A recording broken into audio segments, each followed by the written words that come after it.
Hello, I'm John Bachman. The hostage situation continues in the center of Sydney, Australia, and police are negotiating now with the gunman. Just about 15 hours ago, he took over a downtown cafe, and there are estimates that about 10 people are still being held after 5 escaped earlier today. Our only goal tonight, and for as long as this takes, is to get those people that are currently caught in that building out of there safely. That remains our #1 priority, and nothing will change. Well, a black flag with Arabic writing has been put in the window of the shop. The gunman has reportedly asked for an ISIS flag and to speak with Australia's Prime Minister. Saying he'd do it again in a minute, former Vice President Dick Cheney defends the way terror suspects were treated after 9/11. Speaking on Meet the Press, Cheney blasted the Senate report that called enhanced interrogation techniques torture. Waterboarding, the way we did it, was in fact not torture.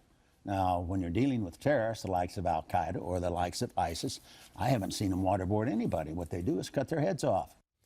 Well, Cheney says that torture is what Al-Qaeda did to 3,000 Americans and others on 9/11. And a New York City college professor is now accused of setting off a fight with cops during a protest on the Brooklyn Bridge over the weekend. 29-year-old Eric Linskers is accused of carrying a garbage can onto the bridge. Police say that when an officer ordered him to put it down, a small group of protesters attacked that police officer. Linsker allegedly took off running but dropped his bag. Cops say they found his college ID, several hammers, and pot inside that bag. And all that's needed now on that $1.1 trillion spending bill in Washington is the president's signature. Over the weekend, the Senate passed the bill, which funds most of the government through September. The big exception, the Department of Homeland Security, which gets money until the end of February, and that sets up a showdown over the president's executive orders on immigration. And in Paris, a slow-speed protest against that rideshare service called Uber. Taxi drivers are blocking up some roads around Paris and the airports. They're saying they're trying to get French officials to ban the ride-sharing service completely. They're complaining that Uber drivers don't have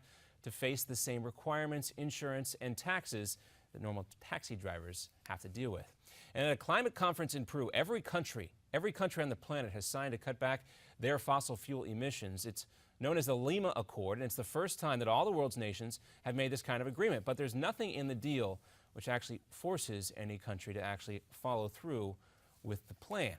And they happen, but not very often, tornadoes in December. But this is what it looked like in Oklahoma yesterday. They had two. The National Weather Service says a weak tornado formed northeast of Oklahoma City there late yesterday afternoon. About 3 hours before that one, a funnel cloud was spotted about 75 miles southwest of Oklahoma City. No damage or injuries reported. It's still cool to see there. Another update coming up for you in 30 minutes.